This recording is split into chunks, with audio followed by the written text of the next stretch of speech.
In today's video, I'll be revealing the most painful regrets I've witnessed from early retirees who thought they had it all figured out. And I'll share some specific strategies that can help you enjoy the freedom of early retirement without the disappointment that plagues so many. Through working with hundreds of early retirees and tracking their experiences over time, I've discovered that the financial preparation alone is just not enough to create a fulfilling early retirement. And for those who focus solely on their portfolio, often find themselves deeply unsatisfied in spite of their financial success. And that's exactly why I'm making this video today, to show you the 3 most devastating early retirement regrets that I consistently see. Everything from healthcare to investment mistakes, and why they could blindside even the most financially prepared among us. And how to structure your early retirement to provide both financial security and genuine fulfillment. So if you're new to the channel, my name is Ben. I've been a financial advisor for almost 20 years, and I want to help you have an even better retirement. Now, when most people picture early retirement, they imagine freedom and travel and sleeping in, right? No more meetings, no more alarm clocks. And for the first few months, it's absolutely amazing. It's everything you thought it would be and more. But here's the part that nobody talks about. The first wave of happiness, it just doesn't last forever. And after working with retirees for nearly 2 decades, I've seen a predictable cycle play out again and again. And it catches even the most prepared retirees off guard. And it starts with what's called the vacation phase. That's the first 3 to 6 months of retirement, where you feel energized, you feel footloose and fancy-free, you've achieved the dream, and you're living it out loud. But then slowly and somewhat predictably, that novelty wears off over time. That's when you enter the loss phase, anywhere from months 6 through 18 of early retirement. The trips slow down, the home projects around the house, they're all done, and you're starting to wonder, is this really it? Is this why I saved my whole life? Right? That's when early retirees start to feel restless or unproductive, or maybe even guilty about not enjoying the retirement that they worked so hard to earn. So next then comes the experimentation phase, anywhere from 18 to 36 months in, 3 years or less. And this is where the deeper questions start to emerge. Who am I now that I'm not working anymore? What am I contributing to society? What's my dent in the universe, as Steve Jobs would say? Why do I feel so disconnected? And the truth is, really no amount of money can solve what amounts to an identity crisis. And I'm not the only one thinking about these things, right? Dr. Riley Moynes gave a TED Talk that's been viewed here on YouTube over 3.5 million times, outlining this 4-phase journey: vacation, loss, experimentation, and then finally reinvention.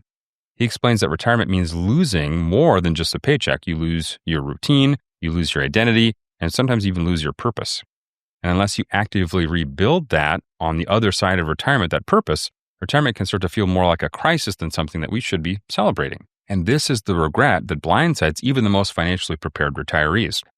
Why? Well, because traditional planning only focuses on money. It exclusively focuses on money, right? Things we talk about on this podcast or this YouTube channel: withdrawal rates, tax strategies, portfolio allocations. Yes, those are essential to retirement, but early retirement introduces a unique challenge. You're making this big life transition sooner, which means you're younger, which means you have even longer decades of unstructured time ahead.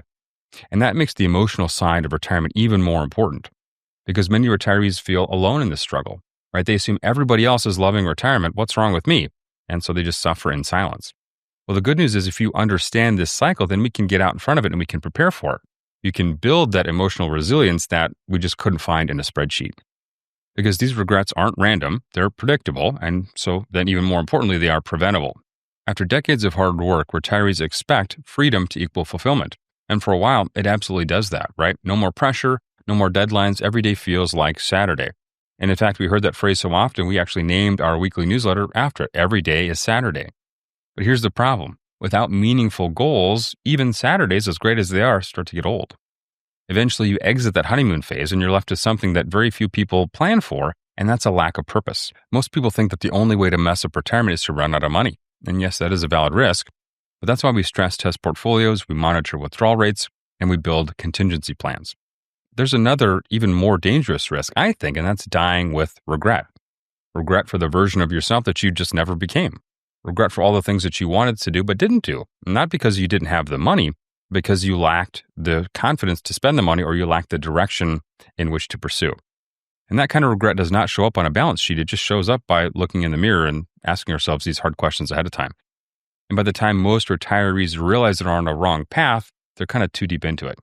That's why I always say don't retire from something, retire to something, right? Leaving your job because you're burnt out, that's going to solve that short-term problem that's right in front of you. But if you don't know what comes next, you might be simply trading one problem for another problem.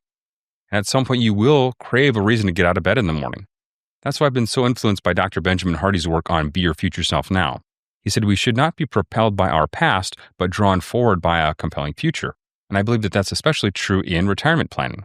The people that thrive the most in retirement aren't the ones that just stop working. They're the ones that reconnect with purpose, right? They reinvent themselves. They grow into someone that they're excited to become. Because the real challenge of early retirement isn't just money, it's also meaning. And if we don't intentionally plan for purpose alongside leisure and travel, you risk turning the best years of your life into a pearly gates waiting room. So if you're planning for early retirement, don't just ask, can I afford to retire? Also ask, why am I retiring and what am I retiring to? Because again, the biggest regret that I see of many early retirees isn't just running out of money, it's also running out of meaning. Now, if you're thinking about retiring before age 65, another predictably difficult decision that you're going to have to face is healthcare. This is not something simple like budgeting for groceries or travel in retirement. Between your retirement date and Medicare eligibility, which starts at 65, healthcare could cost you anywhere from $0 to $25,000 or $30,000 per year. And here's the thing, you won't know exactly what it's going to be until you are in it, because both your personal circumstances and the healthcare rules that we have to abide by can and have changed with almost little to no notice. So why is there such a huge range in possible healthcare costs if you're going to be an early retiree? Well, it's because everybody's situation is different. So the cost could depend on how often you visit your doctor, your personal health history, right? Your income, your prescriptions, what income and investment options you have available to you, and then how much risk you're willing to transfer to the insurance company in the form of either higher or lower premiums. Now, some people want maximum coverage and peace of mind. Other people are willing to wait for elective procedures for maybe 6 months or even a couple years. In fact, I've had clients tell me that I think I can hold off on this knee replacement until I'm 65. That's not a problem at all. Other clients, on the other hand, say, I need to be in more control. I might need this sooner. I'm willing to pay to make that happen. So not only are the costs variable, the trade-offs are pretty personal. This is not a one-size-fits-all solution. And because the rules change and legislation shifts and your own unique health needs might evolve, you can't really just plan for one single outcome. You've got to plan and build your retirement with multiple options. So when we're designing an early retirement healthcare plan, we don't just try to guess what's going to happen. Instead, we give ourselves more than one opportunity to be right. So here's what it looks like in practice. Number one, build flexible after-tax resources. An after-tax fund might be your secret weapon here. So this might include a supersized emergency fund. It could include a brokerage account with low-cost index funds, or it could include a short-term savings bucket, something like CDs or treasury bills, something like that. Having a liquid after-tax bucket gives you the flexibility to pay for insurance premiums or deductibles or uncovered expenses, or alternatively, to live off of your after-tax investments to then keep your income low enough to qualify for healthcare subsidies. And number two, use your HSA intentionally. Now, if you've been maxing out your HSA, which is a health savings account, this is really where that account is going to pay off. So from early retirement to age 65, you can use your HSA tax and penalty-free for qualified medical expenses. That's going to be things like doctor visits, prescriptions, dental vision, things like that. Now, not the insurance premiums themselves. There are a couple of exceptions to that. But if we have a large HSA, we have a dedicated amount of money to handle those things like large deductibles, which then allows us to bear more risk on ourselves, which then in turn allows us to pay less premiums to the insurance company. The HSA is also triple tax advantaged. So we get a deduction for our contributions, even if we don't itemize on our income taxes. We get tax-deferred growth inside of that account that we can then invest in the stock market inside of our HSAs. And then if we use the proceeds of that account for qualified medical expenses, then we don't pay taxes on the distributions. So in a way, it really combines what we like most about traditional IRAs as well as Roth IRAs, at least from a tax perspective. Right? We get a deduction on the way in, and as long as we spend the money for what we're supposed to spend it for, all of our growth is tax-free on the way out. So think of it as a designated reserve fund for managing the rising out-of-pocket costs during that Medicare window, from when the day we retire early until Medicare at 65. Number three, create a multi-path healthcare strategy. So when we're planning into the near future in an area that could really change quickly, you don't just want a plan A, you want a variety of choices. And so that could mean having enough cash on hand to bridge the COBRA gap for 12 to 18 months, using something like after-tax income to qualify for different plan tiers, and then using a plan B or maybe even a plan C so that if our first option fails or if it becomes too expensive, then we're not right back in line to get our old job back. Because it's not about gaming the system, it's about giving yourself more than one path to Medicare at 65. Healthcare shouldn't derail your early retirement, but it absolutely needs to be respected. It can be very expensive. If you enter this phase of retirement with rigid assumptions, that could be the thing that breaks your plan, even beyond what the market could do. But if you build in flexibility, optionality, and then cushion, then you're going to be ready for whatever curveballs the system or your own personal health throws in your way. So now that you understand these early retirement regrets, book a call with me using the link in the description. I'll analyze your situation and we'll determine if you're truly ready for early retirement. Now, another big financial regret I see in early retirement is when people have enough saved but still end up on shaky ground because they're using the wrong withdrawal strategy at the wrong time. And it starts with something called sequence of returns risk. And here's the short version. If the stock market takes a hit early on in your retirement and you're pulling money out of your accounts at the same time, that combination can create permanent damage to your portfolio. Now, even if the long-term average return is good in your portfolio, if you're forced to sell investments when they're down for those first few years of retirement, you're shrinking your portfolio faster than it will be able to recover when the market does eventually bounce back. And that's why the 4% rule, this idea that you could safely withdraw 4% of your portfolio every year, that might be too aggressive for early retirees. So it was originally built for 30-year retirements, but if we're retiring early, let's say at 55 or 60, we might need that portfolio to last for 35 or 40 years. And that extra decade could really change a lot. And here's what makes it worse. Some retirees get locked into spending habits early on in their retirement, right? They set their lifestyle for that first few years of retirement. Then when markets inevitably pull back, they don't know how to pull back on their expenses. Or they do the opposite. They panic, they sell low, they move investments to cash, which is going to make it impossible to fight inflation over the long term. Which brings us to another major mistake that I see early retirees make. They get too conservative too soon. Now, it does make sense, right? You've saved for decades, you finally have enough to retire, and the thought of losing any of it to a stock market correction is just going to keep you up at night. But here's the problem. If you overreact and you put too much into bonds and cash early, then you give up your only real chance to outrun inflation. Like it or not, inflation is going to be a big part of our retirements. It's going to cost us to double or even triple our total spending over 30 or 40 years just to buy the same amount of stuff. In fact, I like to compare inflation to Jason from the Friday the 13th movies, right? He doesn't move very fast. He kind of lumbers along, but he never stops coming after you. And he's really impossible to kill, just like inflation is. And just when you think you've gotten away, there he is hacking away a chunk out of your retirement. You can't kill inflation and you can't kill Jason, but you can outrun them. And the only way to do that is to keep a chunk of your portfolio exposed to long-term growth that we'd find in the stock market. Because while stock market corrections are temporary, inflation is forever. You just can't avoid it. Another trap that I see is retirees trying to get too tax efficient too early. They say, well, I'm just going to withdraw from my after-tax brokerage account for maybe the first 10 years, and I'm going to leave my IRA, I'm going to let it sit there and let it grow.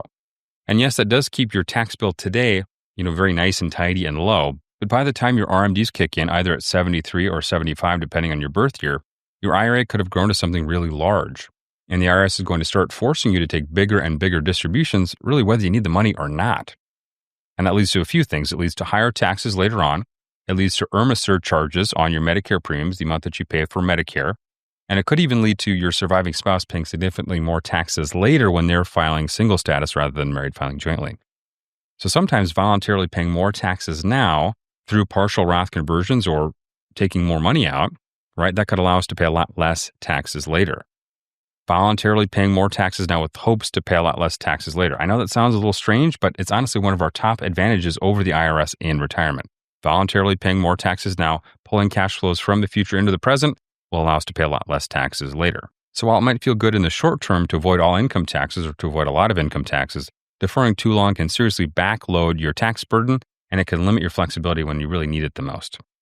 So what's the bottom line? Well, early retirees face a unique combination of challenges, right? We've got a longer timeline to fund, we've got higher inflation risk, and we've got a lot of behavioral traps and really more opportunities to accidentally break a plan that looked really good on paper. These withdrawal timing mistakes create significant financial vulnerability, but the lifestyle design approach offers a powerful solution to prevent all of these common regrets. Now, what separates good retirements from even better retirements is that great retirees practice retirement before they retire. They don't just plan their finances, they plan their days in retirement. So how do you make retirement feel like freedom, not just one big long run-on weekend? Well, you treat it like a new chapter. This is a new permanent part of your life with purpose, rhythm, and energy. So you can start with a very simple exercise where we audit your work life. We figure out what energizes you and what drains you in your work. So what energizes you? Is it collaborating on a team? Is it bringing a project across the finish line early, social connections, or it could be something just as simple as I get to work outside, right? That's what supports you. What drains you, right? Is it the commute? Is it your annoying boss or corporate politics? Or is it never-ending Zoom calls that could have just as soon been an email? These insights will help us build a post-retirement life around what gets you excited and what fuels you, and we'll just get rid of whatever doesn't. Through the lens of financial independence, we have a lot of choices. And these are some of the choices we'll make. So for many, that might include part-time work. It could include volunteering or a passion project that just adds enough meaning and excitement while leaving lots of room for fun and flexibility because, hey, we're retired after all. We want to do the fun stuff too. So when you pair that purpose with a flexible spending plan, adjusting withdrawals based on whatever the market is giving us in return, then you protect both your lifestyle and your peace of mind. Because when you're combining meaning and structure and flexibility, you don't just get to retire early, you get to retire even better. So how do we put all this into action? Well, I've got a few steps for you. We want to start to get really clear on our why. Why do we actually want to retire? And what do we hope to accomplish by retiring? And no, not working is an answer, but it's not really a complete answer. So we want to ask, what gives me energy? Who do I want to spend time with? And what goals really get me excited? And then that'll give you a path to follow. Then set up a flexible withdrawal plan. Personally, we like the guardrail system so we can adjust our income with the market. It allows us to spend a lot more than the market is good, which is most of the time. And when the market's bad, we reduce our income so we don't run out. Next, we want to build a healthcare bridge to Medicare. We want to give ourselves multiple choices to be right? Not just one backup, one or two or three backups would be ideal. That way we're not forced back to work by rising premiums or surprises to our health. And when you combine all of those together, you get a retirement that really works, not just on paper, but in real life. If you're planning for an early retirement, click the link in the description. You can book a call with me. We'll build a personalized plan together, one that helps you retire with freedom and fulfillment, not just fear and regret. So that's what I got for you this week. My name is Ben. I hope this video helps to make your retirement even better, and we'll see you on the next one.